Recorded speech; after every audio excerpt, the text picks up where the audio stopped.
Donc en fait la première grosse averse qu'il y a eu, il n'y a pas eu de souci, les bouches d'égout ont bien évacué l'eau. Et il y a eu une deuxième grosse averse, celle-là était un peu plus tard, vers 20h, 20h30. Et là par contre les bouches d'égout n'ont pas pu évacuer parce qu'elles se sont bouchées avec les feuilles et toutes les saletés qu'il y a dans la rue.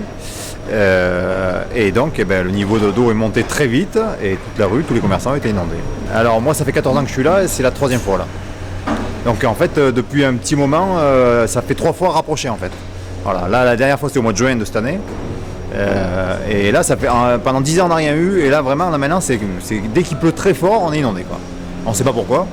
On cherche à savoir pourquoi mais on ne sait pas pourquoi et donc chaque fois qu'il pleut on est sur le qui-vive et on surveille que nos commerces ne soient pas inondés.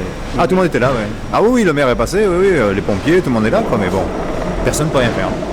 Et là ils étaient en train de servir et les gens mangeaient et levaient les pieds parce qu'il y avait de l'eau qui rentrait dans le restaurant, ce qui était assez comique. Voilà. C'est-à-dire le problème c'est qu'ici c'est une cuvette, on récupère toute la flotte qui vient du haut de la ville, il paraît qu'hier soir ça venait du boulevard de la Libération. Donc tout ici, la place aux Herbes, la rue Docteur Roubaud, ça a descendu jusque là. Pour vous donner un ordre d'idée, écoutez, il y a même la marque de l'eau ici.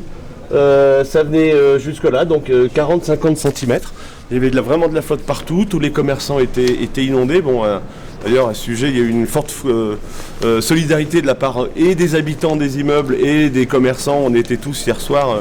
Dès la fin de l'orage, avec les raclettes et les balais, à enlever toute la flotte, remonter les fringues qui avaient subi des dommages. Donc c'est un peu dommage.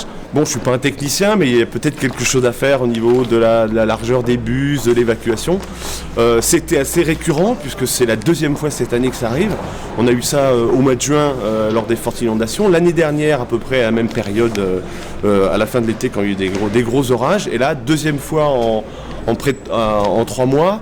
Donc voilà, bon, malheureusement c'est dû à la configuration du site, ça descend ici puis ça remonte ici vers la rue Carnot, ça forme une cuvette et malheureusement on a vraiment beaucoup d'eau, donc on espère que les orages vont arrêter et puis surtout que ça va être le problème, on va trouver une solution à ce problème, quoi.